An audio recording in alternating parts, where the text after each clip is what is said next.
Alright, ladies and gentlemen, hello and welcome back to the American Star League. I'm Master Revolution 5 for Truesight TV here with Ruptur. Ruptur, how's it going, man? It's been too long, it feels like.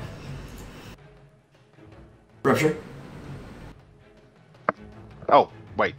That might help. Alright, there we go.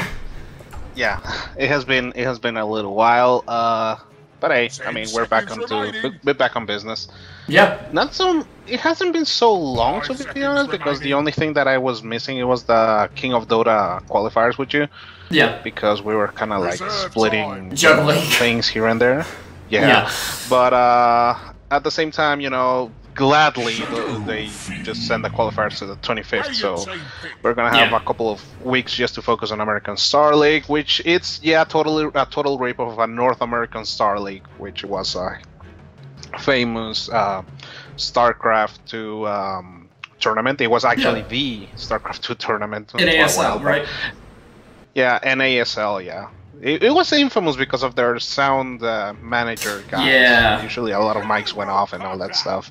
A lot of, I think, NA... So it looks like I'm posing to repeat that, right? Yeah, with the production value. Yeah, NASL sound guy and Failfish all over the place, so... Yeah. I mean, they were influenced by that. But hey, I mean, it was... I mean, it got a little bit of inspiration on that in the fact that it's more about American in general instead of, you know, NA, you know, gringos all over the place. We already have a North American Elite League for that, so, you know, if you want some of that North American action, just go for it. This is going to be a little bit broader, but yeah, I mean, we're going to see I think the second match of Battlezone on this tournament, as well as Don't Dive Again. They played against pretty sure I have Masters. seen Don't Dive Again on a tournament, but I cannot recall for the life of me which was it, and it was like at least 2 or 3 months ago, so I'm pretty much like on a blank slate here. Yeah, Battlezone, though, have been looking very good lately. I've been very impressed with them, even though they've been kind of switching around members here and there. Ewo has really taken that team kind of under his wing and soared with it, if you will. So they're going to be grabbing Shadow Fiend and Rubik first. They'll ban out the IO and the Leshrac. Two heroes you definitely don't want to play against, and Tusk and Queen of Pain getting the bans out on the side of Don't Dive Again. Gyro and Spirit Breaker will actually be their pickups. Yeah, the thing with Battlezone is the fact that at least their core members, you could say, have been quite stable and quite good. You know, in this case, like Masoku, Mihawk, and Ewo. Even though Masoku is not playing tonight, the problem is like they haven't pinned down the mid role, and I feel like the position 4. Laylap has been playing mid, if I'm not mistaken, and he's been doing very well with it. At least, I believe that's what he was playing last weekend for them in the King of Dota League, where unfortunately... Yeah, we unfortunately saw them not make it any farther in that since they came in 3rd in their group, but they were in quite the tough group with Battlezone, Lucini, Isurus, and Sad Voids even. Although Sad Voids didn't do too hot. Yeah, Lucini just looking like the actual 3rd best team on Peru right now, on the back of Not Today and Unknown.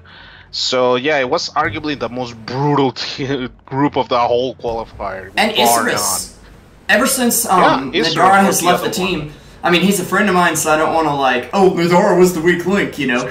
But the team has really managed to grow, and he's coaching for them anyway, so... Yeah, I mean, the thing with Isurus is that what I like about Isurus on this previous months, especially with the Aqua League show that they had on a couple, like a month ago or something like that, is the fact that they have been a little bit more stable, which is something that Isurus kind of... I mean, it's one of their strengths to some degree, because they do have a stable level, but I think that they raised the bar a little bit more and actually be like, okay, we're stable, but now we're actually good and stable, you know? Yeah. Because it was like, yeah, they're around here and there. I mean, it was the joke with Isurus. The like Nintendo 64 Isurus Zero. That's 2001, A Space Odyssey Zero Isurus. Like... Yeah, that one I've actually never seen because it's backwards, but it works.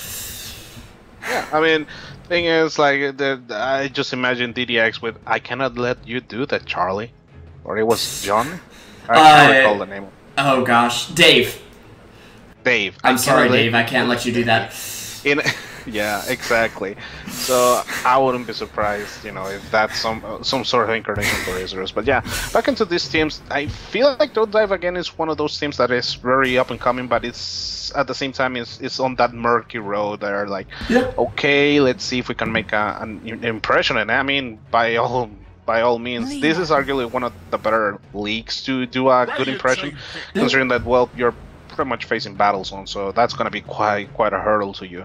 I mean, if you even make a good showing in this game, you look really good to the Peruvian community indeed, because they have a lot of respect for Ewo, I know, and Mihawk as well. Laylaps, again, I think he's one of the more up-and-coming players in the Peruvian scene. He really impressed me last weekend, despite their falterings toward the end. Yeah, I feel like the thing with Battlezone is the fact that they just need to lock down their key players. I mean, Laylaps, as you were saying, has been playing mid for them recently, which I'm assuming he's going to be joining the team. Yeah, I'm hoping. Yeah. I would assume. I'll bluntly say I would assume that he's going to play the mid role. The thing is, I don't know. I mean, they do have so many like good players at their disposal. I also saw like one that actually impressed me a lot was Timo was also playing mid for them for like a month ago as well, and he really blew me away. But I mean, Laylaps hasn't been falling short as well. I mean, he has been doing a pretty good showing. The thing is, like, okay, just keep sticking people in there, and then, you know, try to make it work. But yeah, and we can't just say the draft and just he's a great player, pick him for the team. You know. There's got to be synergy there. But yeah, talking about the draft, since we've talked enough about the teams, I think. Rubik and Lena are going to be your pickups for Battlezone. I'm going to go ahead and say this is support right now. Support Lena. You have the setup from Rubik to land the stuns, so you don't have to have that Yules as early. And I think it's going to be very useful. They're actually going to go for an Abaddon right now. No, okay, I'm going to go ahead and say this could be core Abaddon.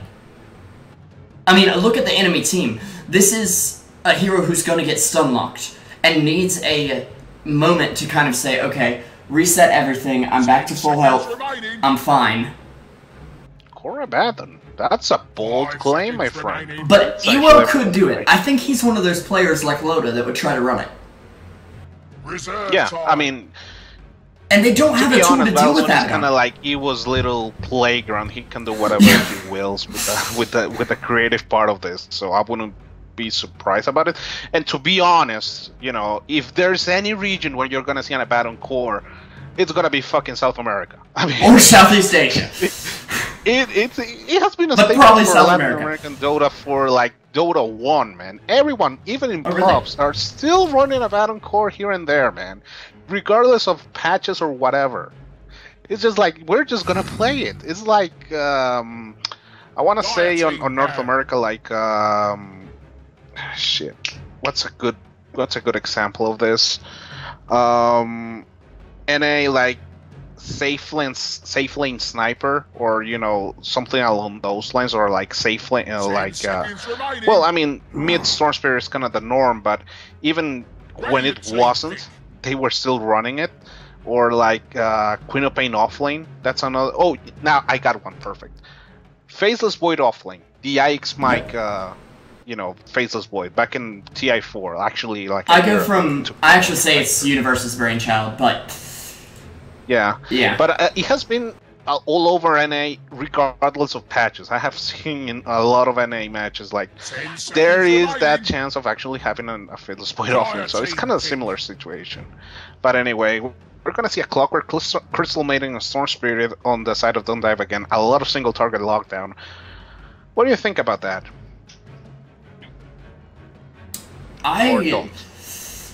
Okay. It's. I'm thinking. Sorry. It's iffy. It's a great hero. Don't get me wrong, but we see this hero played around a lot. 10 seconds remaining. A clock. Yeah. I mean, it doesn't mean always. Okay. But Reserve time. It's going to be tough to make things happen with this team, because it is something that you can disable Abaddon with, and he can pop his ult, and you're just like, okay, stay in these cogs, and we'll be fine. Just stay right there. No, that's assuming it's a core Abaddon, and now we have no clue. Everything is up in the air. I'm going to still say core Abba. Alright. And actually... Oh, would make a lot of... I'm wrong. Okay, Corlina. But is it support Sand King? Alright. It's gonna be mid Shadow Fiend, support Sand King, Mihawk with the Abaddon. What the shit am I watching here? Mihawk plays at offlane? Okay, offlane Abaddon has been done. And against Gyro, I could see it working. Could I see it working well? Maybe? Maybe with this lineup actually will work a lot, considering that there's a lot of single target lockdown and a lot of like, well, he was just disconnected, so this is awkward.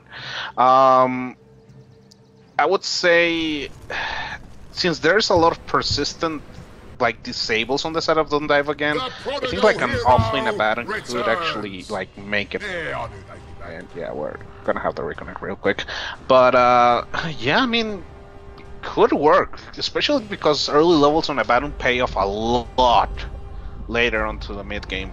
You know, having like the level 4 Mist Coil, it's so underrated. Shit. Well, the final. What does that say? They want to play US East. I mean,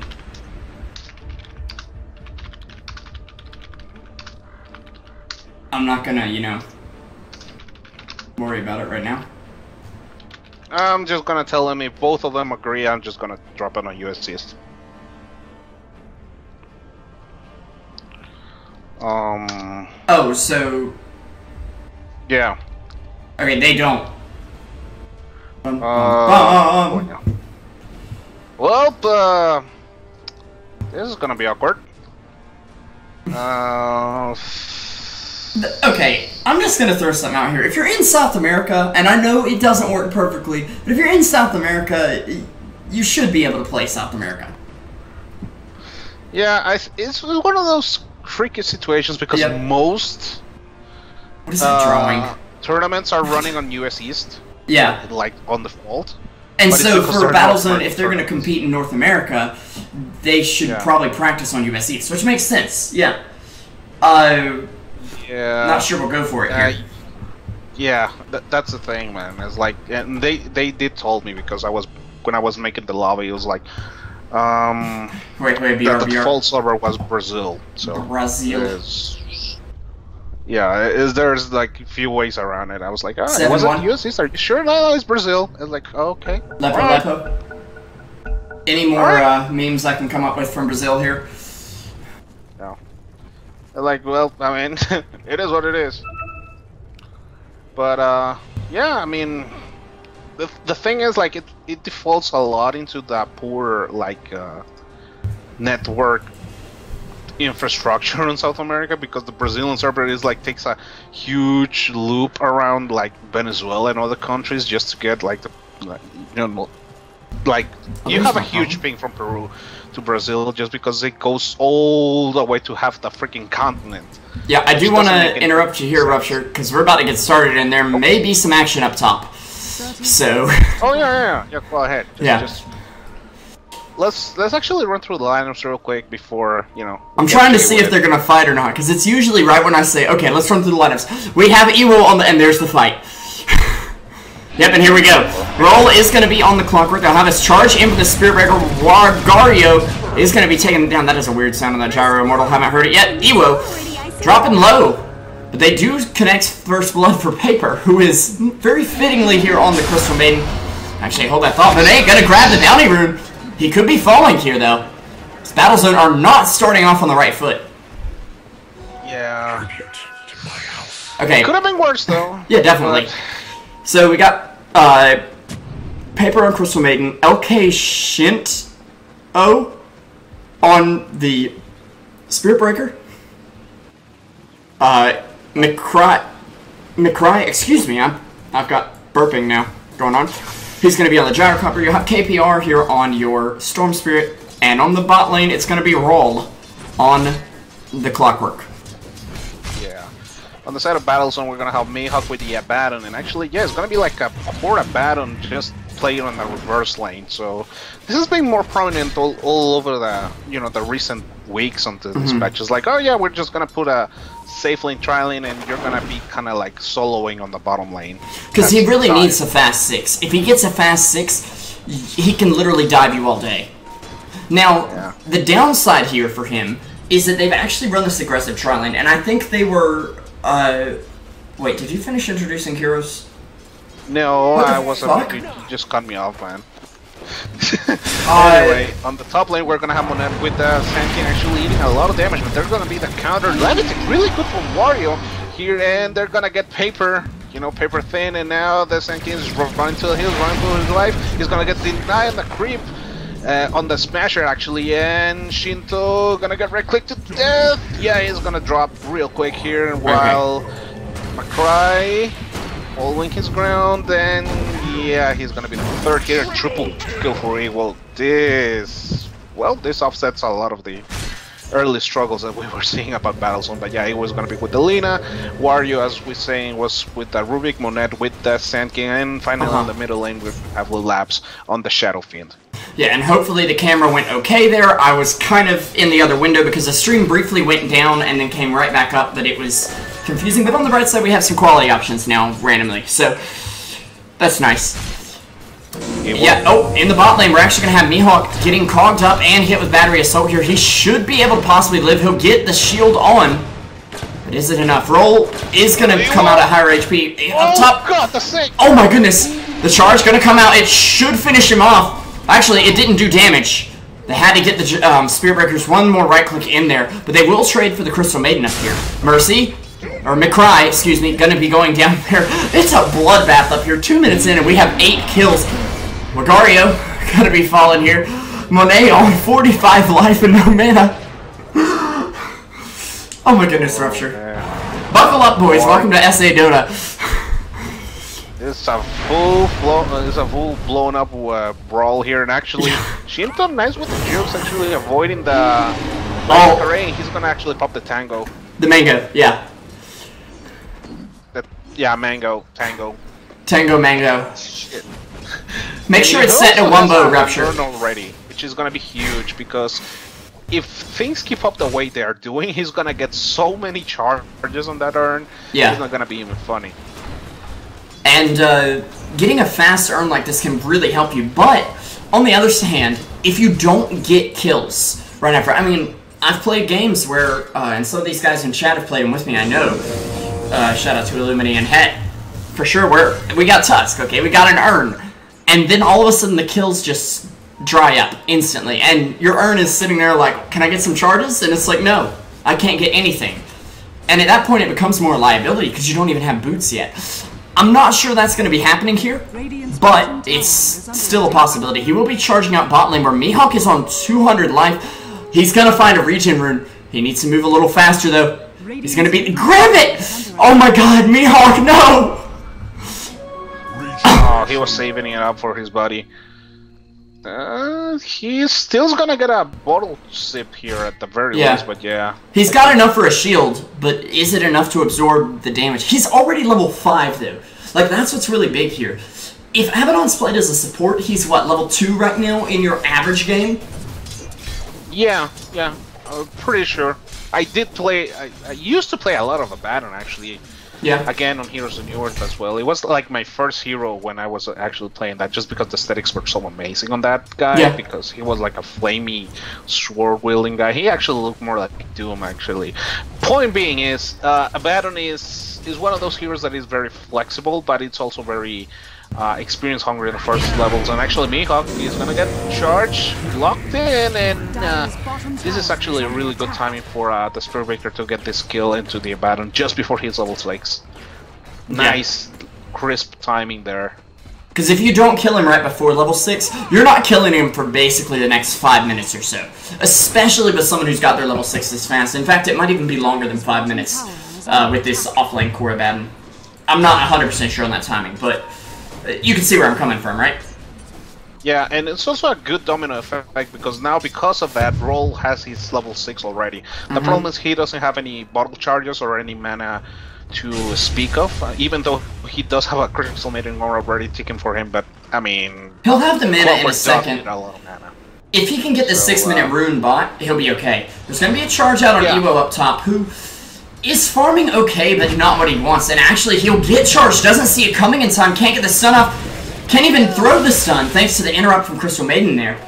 And keep in mind, you probably all know this, but while you can cast spells during Singam ult, if you're casting a spell and she stuns you, you stop casting for a second. So, yeah. But Laylab's gonna throw out some damage, 2 raises connecting on different heroes. He'll get stunned up, but he does have that haste rune to keep running away. Storm Spirit zipping in. They'll take down the Rubik as well up here. As Regario is gonna hit the deck. This Wario. It's like Wario, but with a G. Yeah. Oh, nice hookshot in from Clockwork. Nice cogs back on the Shadow Fiend too. He actually doesn't have mana for an ult. Well, he's got 2 heroes here. He tries to throw the flare, but it's not enough damage. Storm doesn't have his stun yet. This is the problem with ganking this early. He needs his next level, which he's literally 1 XP away from. They're going to take down the Spirit Breaker here, but that's a 5-man kill. Keep in mind, that's not going to be worth quite as much. Sure, Shadow Fiend gets some killing spree gold, but keep in mind, it's 237. It's split among 5 heroes. It's not a lot of gold individually there. Yeah, but at the same time, even though it's not a lot of gold, it's a crap ton of experience. Yeah, because that is true. It's split through a lot of heroes. I mean, they just got like 600 experience each, which is huge. I mean, it's pretty much like the whole level 6 for someone. Now, Labs is gonna get charged in here, but I don't think they have follow-up, even though they don't have enough mana on Storm. He is actually baiting this, right? Oh yeah, he's baiting at this. Yeah, because if he gets stunned, Mihawk just shields him and he's good. Like, that's the other thing here. Putting Abaddon in a fight up against a Gyrocopter is almost the Gyrocopter's worst nightmare. Because as soon as that first call down hits, you press R and you just say, I'm gonna fight you. I'm good. Let's fight. Come on. Because that second blast won't hit you. Well, it'll hit you, but it'll heal you.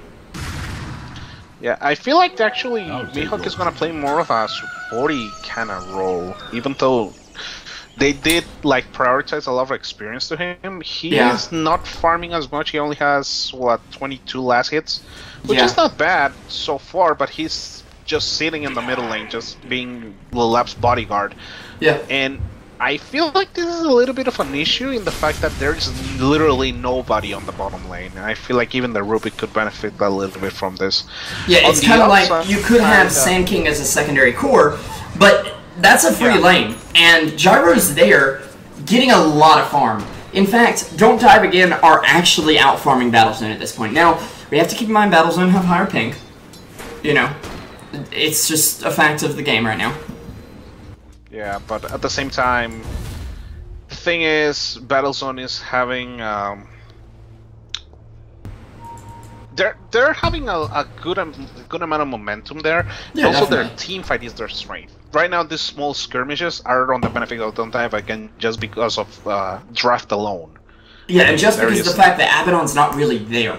And if he is, he's not enough of a threat yet. Don't have, I mean, you're not bunching up as Battlezone, so you're not able to actually fully have full advantage of like the Requiem and Evil's actually gonna get. Oh wow! Hookshot off the mark. That's a much hookshot. He'll get his Spirit Breaker at least. He's not going down without a fight. Roll is gonna get lifted here. Ewa might just live. He's gonna go down in the end, but Roll will finish him off. Oh, he's got a bottle charge. They have a Fade Bolt in 1 second, but he's gonna get into the fog.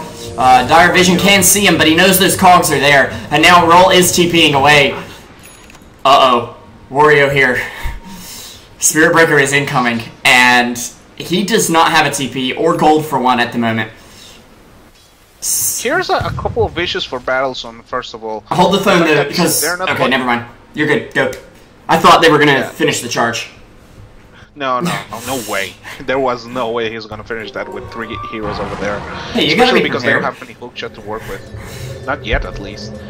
They might actually rotate again into mid and just keep locking down Evo. I wouldn't be surprised about it. And yeah. Yeah, that seems to be the plan. Nice attempt on the stun, but nice dodge there by KPR with the ball lightning. Now Monet is going to come forward here. Can Spirit Breaker find that 170% chance? I mean 17, Kappa.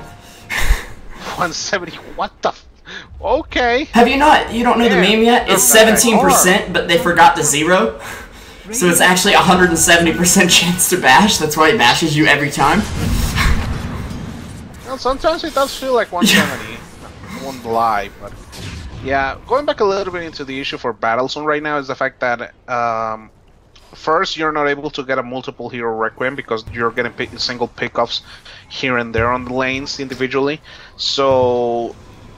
You're kind of punishing Evo's kind of style of being very greedy on the lane, and a lot of the single target potential that you have on DDA just allows you to just keep up with the pressure. But at the same time, KPR, he's gonna go down. Nice raise by Lelaps there. And this is what I'm talking about with this guy. He's actually 4-0, and okay, he's becoming a monster. That charge. They're desperate to kill him off now, but he'll help Sand King pick up another kill, and that's a Blink Dagger pretty much done. 120 gold. Yeah, I'm not sure of like LK Shinto was really in the same page with the rest of his team, to be completely honest. That was like a diving on a charge on four-man situation there. There's very little ways that you can actually come up on top of that, let alone just get a kill. No, just no. It's not on the courier, is it? Okay. Albeit Shenafine is 4-0, he doesn't have the best farm. I mean, he's sitting on 43 last hits here. I mean, he has roamed around a lot to help the team, which is great, don't get me wrong. But I'd really like to see him have more farm and more souls, especially. He's actually still sitting at 29 right now. Yeah. And it's 12 minutes in. He'll get him back quick, but... He needs to make room for Monet before, just to get this Blink Dagger, which he just bought, so... Yep, it's on the way right now. Like, Ewo and particularly Labs are gonna get a way more out of their jungle than currently. I'm just scared for... proxy. Yeah. I'm scared for DDA though, because now that Sand King has his Blink Dagger, Laylaps is 900, let's say, okay, 1100, but 1100 away from a mech right now. They're gonna have Abaddon with a mech backing him up that he doesn't even have to use. Okay, he doesn't even have to commit the mana to it, meaning he has more mana to heal his allies and shield them up. And they're gonna have a Sand King with Blink. You were talking about Battlezone's team fight. This is where it comes online. The question is Ewo ready? And I don't think the answer is yes here. He's sitting at 3.8k net worth, working on his Yules, but it's not coming along great at the moment. And meanwhile, Don't Dive again. I think he needs like 2 or 3 minutes more, just to finish it off. Yeah, and I think that's like the window of time that they need. Like, charge coming in on Spirit Breaker. They can't stun him. Oh my goodness, that was a wasted smoke from Sand King that he broke there, and I don't think he even knows it. Ewo, yeah, he's okay. But, I mean, they blew a smoke with an ability from Spirit Breaker. Okay, this gyro laser thing is really obnoxious. Can I just say that?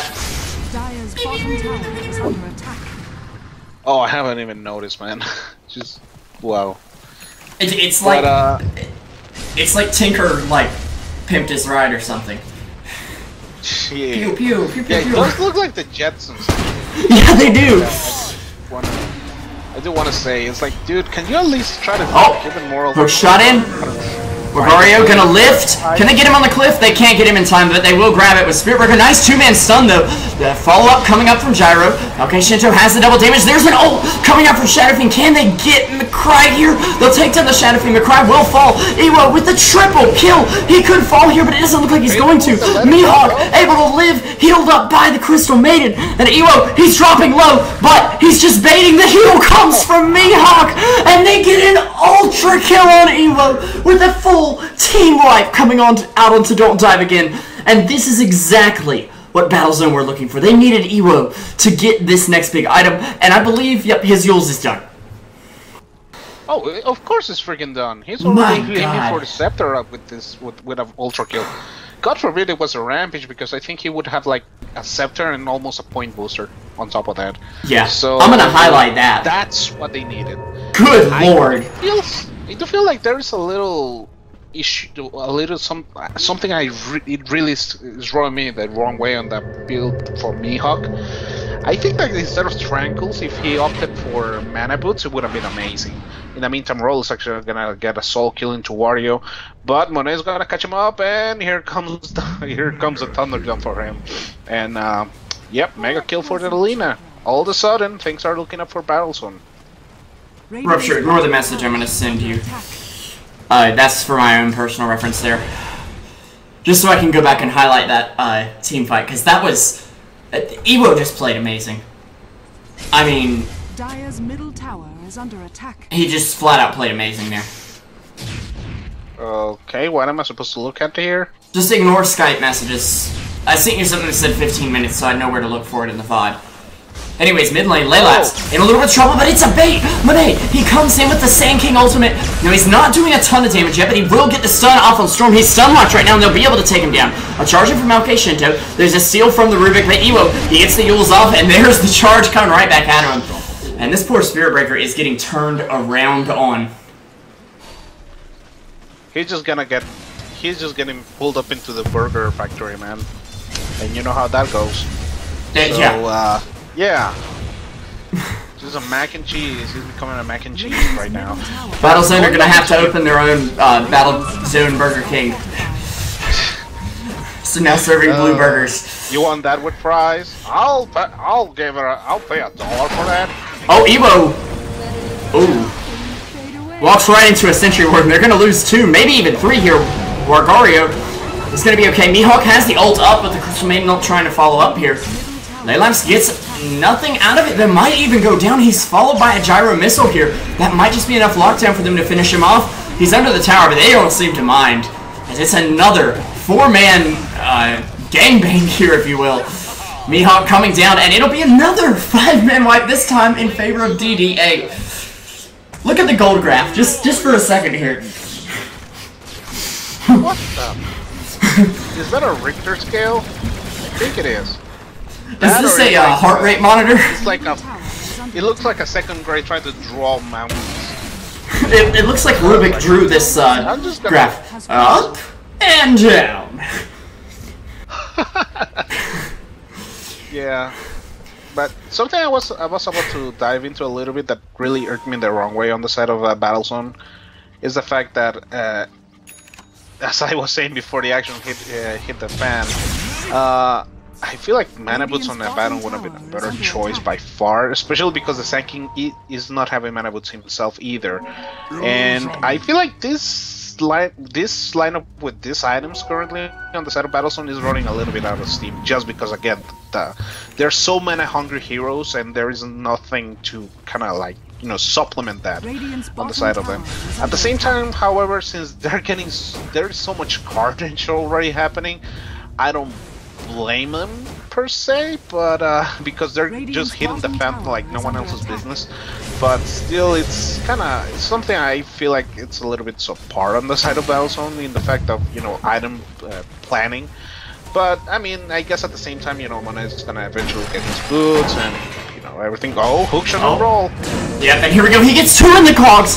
They're gonna be bashed around, but not quite out of it yet. Mihawk will get his ult off. Leylamp's starting to drop. He'll try to pop the ult, but it's not time enough. Crystal Maiden with the ult up here now. They've managed to time this, so it's after Mihawk's ult is down. He may be able to live, though. Is it enough? He's gonna go down in the end. But in the meantime, they take down the tier 1 mid. Now up top, it looks like there's a Storm zip in onto, that was Rubik that just went down. Good lord, Ruptur, this game is on fire. Yep, it is on fire and a little bit of under a storm, you could say. But we've got 42 kills in just under 20 minutes. Yeah, they're not pulling any punches, man.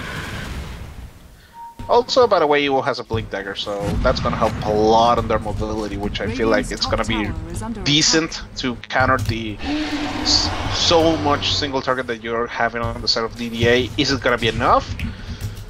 That's gonna be more of a tricky question there, but so far, I mean, DDA putting up a really good show, and you know, pulling ahead on KPR and McCry.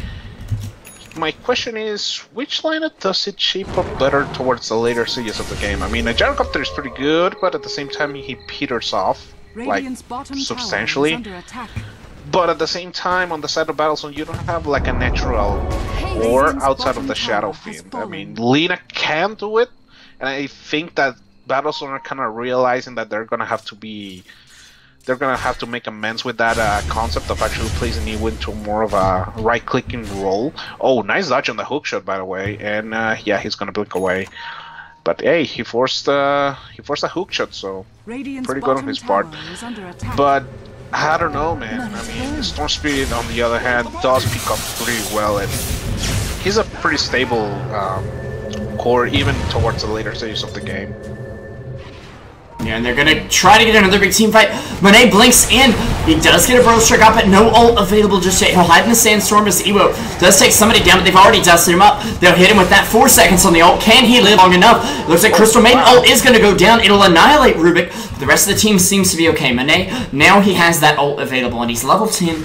He doesn't have Caustic Finale skilled up yet, but I wouldn't be surprised if DDA realized this, and they're like, okay, that's right when Sand King's ult comes up, back it off.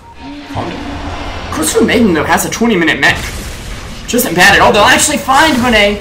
He was probably about to charge that ult up. He'll think twice about it. They will still grab the Storm Spirit. That was a little bit too ambitious, and again, this is the part where DDA are kind of faulting a little bit, is that they're kind of going a little bit in over their head. Oh, hook shot in. This could be another of what you're talking about, but a charge out on Laylaps. Can they take somebody down here? Ewo trying to get on the run here. Blade Mail from the Clockwork. There's the Sand King ult coming in, but he's going to be taking damage from that Blade Mail. There's an ult out from Shadow Fiend that'll keep them in place, but they will throw down the Gyro ult, and they'll take down Mihawk as well. 2 fall. Can they find more out of it? Monet, he's got a blink available. He'll blink forward, but he won't quite get out. Now, Evo is going to get the TP off. Do they have Dust for Sand King? They won't need it. That's 3 more fall for Battlezone. They did get a lot of damage off from that tower, but meanwhile, up top, Lugario has already respawned, and he's going to be going after this tower. It's at 122 life. Spiritbreaker uses his charge, but it gets canceled very quickly. Still, I think that was a marginal win for DDA. Well, no, actually a pretty substantial win. Even though, uh-oh, Wario, yeah, he's gonna get beat into a pulp here. He kind of underestimated the damage output that the Spiritbreaker can accomplish on the other side of the game. I find it a little bit interesting that he actually opted out for the Glimmer Cape on the Spiritbreaker, especially because the Spiritbreaker's mana pool is, well, quite bad. So, you know, using a Glimmer Cape just to, you know, try to ensure some initiation or getting out of sticky situations, while it makes sense on paper, he's one of the worst heroes to pull this off. On the other hand, though, this item can be disassembled, so probably maybe a Silver Edge in the future for him and just a Valley Cloak. I hope. I mean, I really hope so. I don't think you understand the complete potential of how OP Glimmer Cape is, Rupture. You can use it on allies, that's the biggest deal, but Roll is stunned up here, taken down it looks like, but there's a nicely placed Gyro ult. Renee will go down here as he's trying to TP out, but still got a good initiation there. They'll trade basically what I'm going to say is 3 position for 3 position. I'm going to consider Sand King a more important core than Abaddon at this point. Although Abaddon does have quite a bit of net worth. Not too much, but enough to make a difference, you know? The thing is that they're relying on him pretty heavily, and now KPR is actually... yeah, he's dead. Yeah, they don't have a Laguna, but... okay, Shinto's gonna back. They were gonna pop his SF ult, but it looks like they won't. They'll actually drum up. They missed the stun, though. Glimmer Cape, they're trying to hit him. And he'll actually split off and make it away, it looks like. The reason why I'm mentioning the Silver Edge in general is not because I feel like Glimmer Cape is that bad. It's just that Silver Edge is going to be amazing on the Spiritbreaker. A, because of the item build-up and the whole amount of crap ton of damage it can pull off. Second of all, is going to totally pretty much shaft Shadow Fiend out of the team fights. You know, you don't have that aura to worry about. That minus 40% damage. all across the board is gonna be brutal to him, especially on the Requiem side of things. And it's just it ensures the initiation from Spirit Breaker. Now, shot. Roll. They're both blade mailed up, so nobody wants to hit anybody except for Laylabs, who they definitely want to hit. They'll slow him down, and he is going to be dead. He'll get a Death Requiem off, the Death Quiem, if you will. Paper is, well, he's Paper right now, and he is going to fall. But Magaria will be taken down in turn, as Sand King with a big ult coming in here. They'll actually get a double kill up for Mihawk as his ult goes off. Now, he's not going to get a lot of regen off that, but he'll now have an Ogre Club in his inventory whenever he wants it. Ewo, the Yules, the stun, they stun lock him. They may not be able to get him. There's that Glimmer Cape in action. Yeah. Yeah. And I mean, you're like, well, I'll just hit him with magical AoE. No, you won't. He's glimmered. He doesn't take any damage, pretty much. I mean, the best thing you can actually do is kind of like, if you had a... Actually, that's a really good idea. It's like, if you know someone else is gonna have like a Glimmer Cape, or especially like a Storm Spirit and such, pick up that Prophet. It's just gonna be obnoxious to deal with, because that AoE silence is just gonna be just doing that. I know that right now that Prophet is way out of the meta, but I feel like actually versus a lot of Glimmer Cape users, that Prophet is gonna be one of those picks that is pretty good against that. Most of her damage is physical anyways, you have an AoE silence, so even though you're glimmered up, it doesn't mean like you can get your ass away. Yeah. At least, unless you have a Blink Dagger, which in that case, well, yeah, whatever, screw you. But DDA, they need to be a little bit smart into where they're initiating into, especially like Wario is gonna be at easy peak, sorta, but KPR doesn't have any mana. On the other hand, it seems like Battlezone are just gonna... Yeah, just go Roxanne here. But here goes the ult. The team fight's already started. Laylabs, he's on the cliff. And he's coming down now. They've already gotten the bash off on Spirit Breaker. He's down to Roche, at least. Will get a Laguna off, but it'll...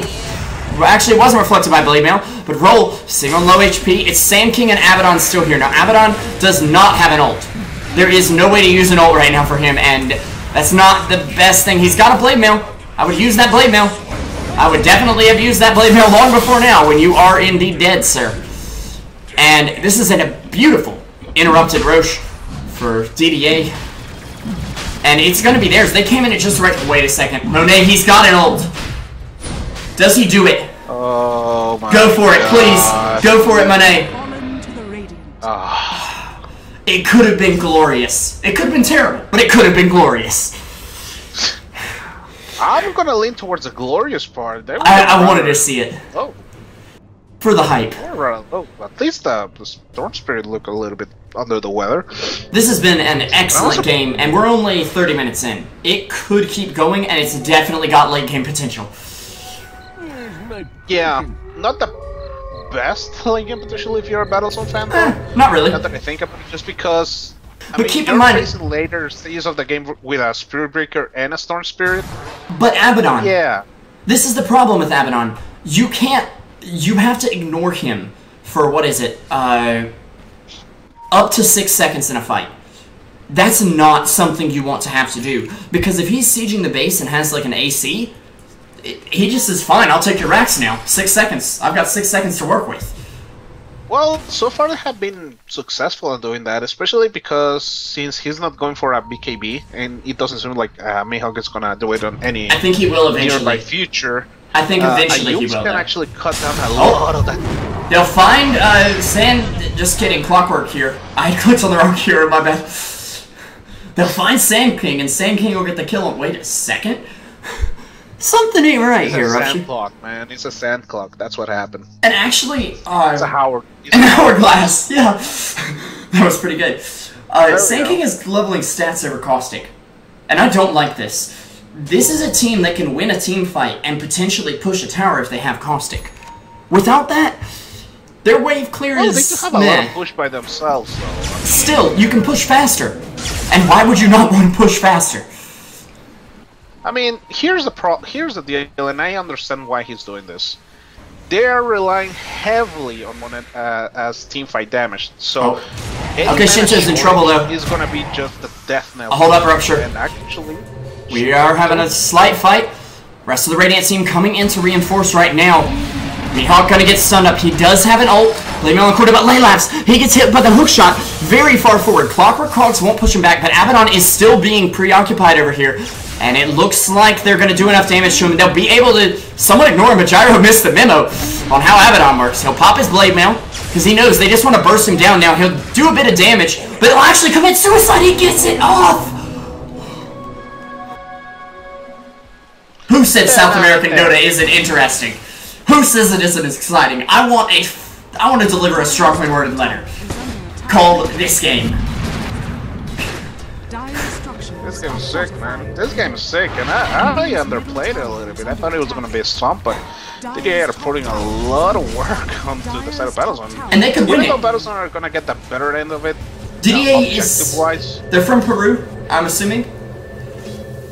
I don't think so. I think they're Venezuelan. Okay, we'll find out for you guys later. I've got chat asking me after they said something about 52 meow meows or 40 gatos. Yeah, alright. Charge on the Rubik. Yeah. Okay, Shinto, gonna connect. But you came to the wrong neighborhood, or did you? But you had a helicopter called Glimmer Cape to get out in. Not to mention a gyrocopter as well. And it is going to be Silver Edge for him in 800 gold. Or 700, sorry. And they'll do it again! While the Force Staff away is tricky. But is it enough? They use this Spirit Breaker ult to clear that up. The bash! Coming through on Sand King! Come on, get out of here. Kaduku, please. Sorry, I'm playing too much PoE. Labs getting bashed up even through his BKB, which sorry. It's a huge factor for them. Yeah. And now, I mean, Labs is just eating so much damage. Mihawk, it seems to be the one who's going to be paying the bills here, but he's in a battle, so he can actually have a mortgage on that. In the meantime, Labs is going to get refocused against McCry, just dropping real low, but he knows no fear because he has an Aegis, and now they're going to let it go next to the tier 2 tower and Paper. Well, sweet dreams are made of this, and I feel like they're also made of paper. Wait, Ewo, looking for it? Was this a good idea? No. This is the chat wheel. I immediately regret my decision, team. Yes. Yes. I immediately regret my Rubik's like, guys, I've got a fade bolt. And then he will fade. Yeah, they're just crumbling here, man. I mean, it almost feels like the... totally rolled over. The high ping... This is Battlezone we're talking about. This... Is it the high ping, then? That's a question. Like, I don't want to tarnish this great game with, like, well, they have higher ping and it's tournament rules, you know? Which, let's keep in mind, that's something that has to be taken into account, but that's something that is in the rules. I'm just gonna set it as for you. Yeah. Yes, they're Peruvians, they have bigger ping into this, but have you ever heard about the Venezuelan internet? Dude, if you have less than 400 ping, you're lucky. Yeah. I can understand that. And by the way, Labs is gonna get popped like a freaking piñata on the middle lane, but I mean, I feel like they're very even in ping anyways. Yeah, because of, well, they have shitty internet, and the other one because they have shitty ping, so... I'd love to check that out, but I don't want to miss a second of this game right now. I'm gonna be completely real with you guys. Gyro has... Okay. Now, this is where the game goes late. Gyro's got BKB Scotty Helm. He's got 20 armor and 2k HP. Sure, they have a Laguna Blade, okay? And I'm not saying Laguna Blade's a bad thing to have here. It's a great thing to have here. It only does half his health. Yeah, that's the question. Is it enough? Like, you do need some magic damage, but they're locking down Sand King and Shadow Fiend long enough to make it a big deal. And you were going to rely on Fiery Soul to kite in the fights. You were going to rely on Rubik's extra spell immunity, which is only 1 point, but you were going to rely on that to keep you alive? I feel like a Baton passive is also going to be a huge deal. Oh. Denying the Curse of Awareness as well. But that's actually I feel huge. Like the biggest drawback is going to be for Shadow Fiend, just because I'm not sure if Necromastery does get affected by this. It does not. I do know that the aura it is. Yeah, but so, the bigger thing that everyone forgets about Silver Edge is like, well, they don't have any passives. Why would you get Silver Edge? 40% damage reduction, boys. He has the Glimmer too! What? He has both! And I mean, why not? He's just going for the full SWAT build, and Wario. Stuff. Okay. He's gonna get used to himself. Okay. And, Suicide though. No soup for you, man. No soup for you. Oh, well, soup for him though. Yeah, beef soup. Oh wow, yeah, he's just abusing the invincibility. He's not gonna be. I'm surprised they used the Requiem there though. That was not necessary since it was only run hero. And I'd have to go back and look at the vision, but I don't think it was necessary. We'll see the call down come down, but Gyro, already on the deck. Paper is just throwing me. Oh, but it doesn't seem to be doing a thing. Surprisingly enough. Well, okay, wait. Good number of Mihawk. The problem is like he's a freaking Abaddon, so yeah, that doesn't kind of work. Okay, He got killed by a lot. Whoa. Have you looked at this Crystal Maiden's level and skill build? What? Kind of surprised that he. I mean, I understand. I'm really surprised that he's not maxing Freezing Field. He's getting really great Freezing Fields off. And sure, like, it's so much mana. The damage I think is worth it. Mana. I really think it's worth it. Level. It deals a crap ton of damage. It's amazing. But it's so much mana. Okay, but if you win a team fight for your team, does it matter how much mana you had to spend to do that? Well, considering that you wanna also spend mana into, you know, having Crystal Novas and Frostbites all over the place, and a mech. Yeah, of course. Yeah. Okay. I feel like that mech particularly is gonna be the biggest thing. I can understand that. She has. Okay, wait. She has 1,000 mana Rupture, and I understand a lot of that comes from stats. But are you really telling me that with 1,000 mana you can't sacrifice 60% of that to potentially team wipe when you're getting 5 mana a second naturally with your Arcane Aura? I will tell you this. If I was him, I would actually invest in Guardian Greaves. That's the other thing I was thinking. Which does include mana boots, and then max out my ultimate. Can you pop You probably can't. This is probably a really dumb question, but can you pop Guardian Greaves during channels? Hold that thought. Roll. Gonna land a hook shot. The Lap's in a lot of trouble. He will BKB up, but that won't stop him from getting bashed some. Crystal Maiden has an ult available. They're gonna throw down the call down. Is it enough? Laylabs, he's dropping low. They tried to heal him up, but Abaddon, he's silenced here. He'll Blade Mail up, and he'll actually just pop the ult and walk away. But Shadowfiend on the deck for 61 seconds. Does have a buyback, but definitely doesn't want to spend it, because, I mean, he's a Shadowfiend. Why would you? Unless it's like... Unless you have to, yeah. Absolutely necessary, yeah, there's no reason to do it. Yay, guys, no souls, here I come. I'm useless in the fight, yeah! I mean, if you have to, you have to, but... Oh, KPR doesn't have any way to reveal him. But that was an interesting jockey of position for both of them. Oh, Wario's actually gonna D-ward, but immediately get charged in and He's gonna be deaded, I think, as they say. He's like, well, I got this Crystal Nova, let's throw that down. Let's see Crystal Maiden do it. We have seen this one and that a little bit too often as our Wario. Okay. Illumini is pointing out my point here, though. Away, man. He's just getting rolled. He's just getting plastered all over the walls and just getting punched up like a soccer ball, man. Kicked up like a soccer ball, actually. You can punch it up. It's just not. You know, you get the whistle blow. It's quite difficult for this Rubik because he also doesn't have any blink dagger. Oh, silence on the Abaddon. He's got a Blade Mail available. He has an ult available as well. But knowing that they pop this ult is a big enough deal. They'll throw a stun from Evo, but it's not enough. The Glimmer comes down. They can't see him, but they know where he is. But however, they won't be able to kill him. That magic resist is so good against this team, might I add.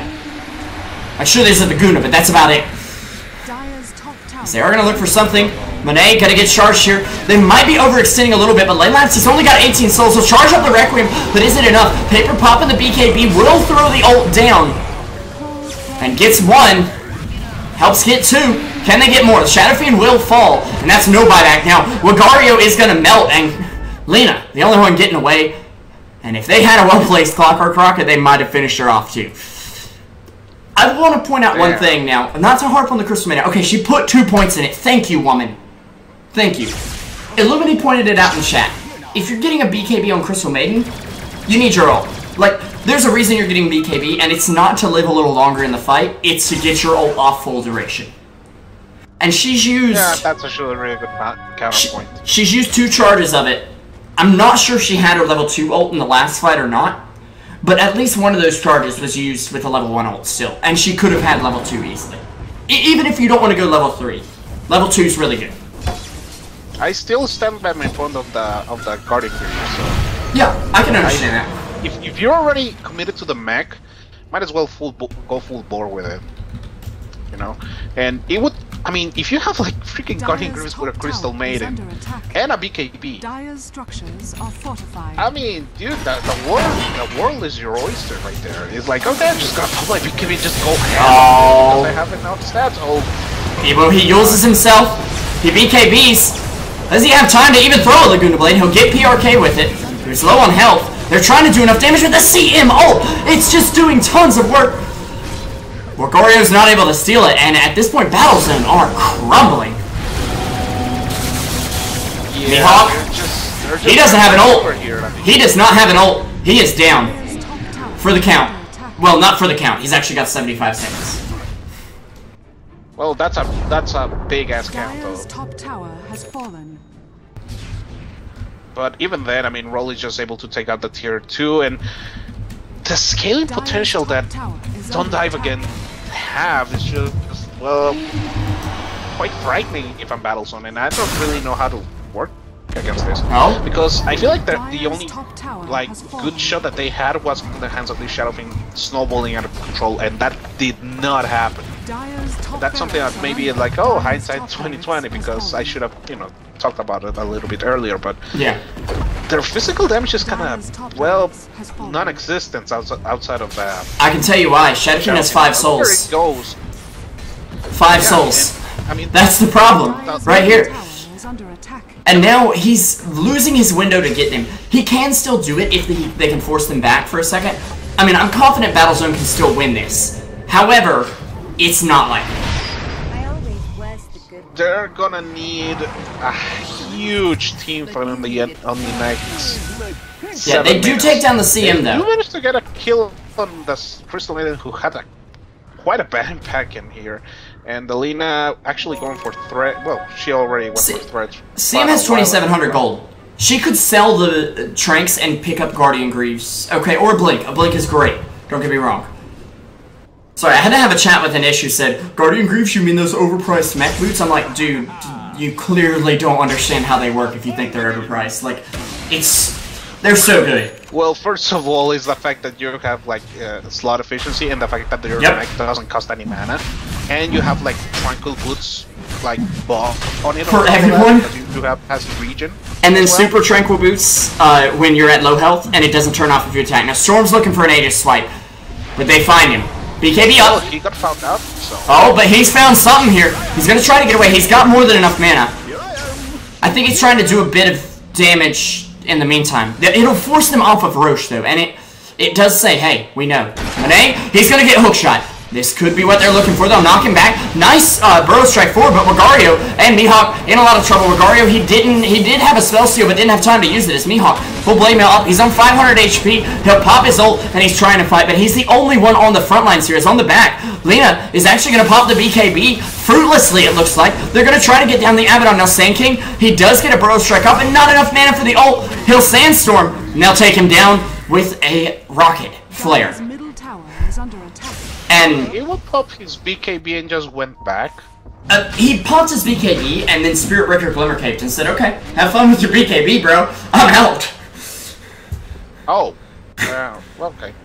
Yeah. That would explain it, because he was like, okay, he's like right-click during BKB, and I was confused. I think it was necessary to do, but the Spirit Breaker outplayed him, and that's the power of Glimmer Cape. Like, he can Silver Edge in, and then Glimmer Cape back out, and it's basically him saying, you have to buy a gym. Oh wait, you don't have the HP to carry a gym, so what do you do?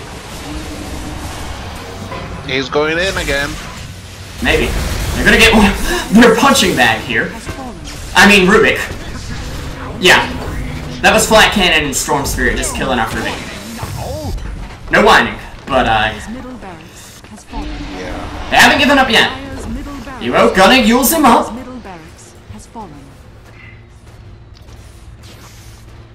These are the former Not Today guys, not UG, right? Jeez. This is just a bloodbath, man. No, serious question now. Give it a last shot. Oh, as charge comes in, it's gonna hit him. Phew! On the way out. Gyro coming down. The racks are falling. Can they do enough? They're stunning the Spirit Breaker. They're throwing everything. Crystal Maiden in the middle. Shadow Fiend gonna drop 72 seconds down for the count indeed. They'll get the Spirit Breaker. They'll get paper. They get money. But at the cost of their bot racks. I mean, this is like rapier territory, and they don't really have a great carrier for it, and they definitely don't have the money to get it. As Debo will fall, he'll buy back into the game, giving it everything they got, but I don't even know how Wagario got back in there. They're called GG. Mihawk's gonna give it one more try here. They won't get much here. Yep. What a game, though, from Don't Dive again. I mean, I'm sure people are gonna say, oh my god, Battlezone throw, 322, kappa, kappa, kappa. But they both really played well. It's just, in the late game, Battlezone did not have the chance to really put their strat together. Their heroes were very early game oriented, and right from the start, DDA were ready for that. They were ready to turn the game around. Well, I feel like it's more about they kind of were banking a little bit into the Shadow Fiend having a really good, well, not start because his start was decent, but a good mid towards like a good window between minute 10 to 20. You know, like being ahead like 3,000 net worth from everyone else, and you know, some of those situations. And the problem is, it was a little bit of a, how can I say this? A little bit of a mismatch on the timings, because during those times that you wanted the Shadow Fiend to have that advantage, you know, to have those crazy, you know, gold leads, it's the same times where Battlezone were bunching up as 5, so that couldn't happen. I mean, any kill that the Shadow Fiend could have actually snowballed on the back of that was shared between 5, and on top of that, even then, the Sand King kind of, well, he made some really good plays defensively, but his epicenters weren't really that great.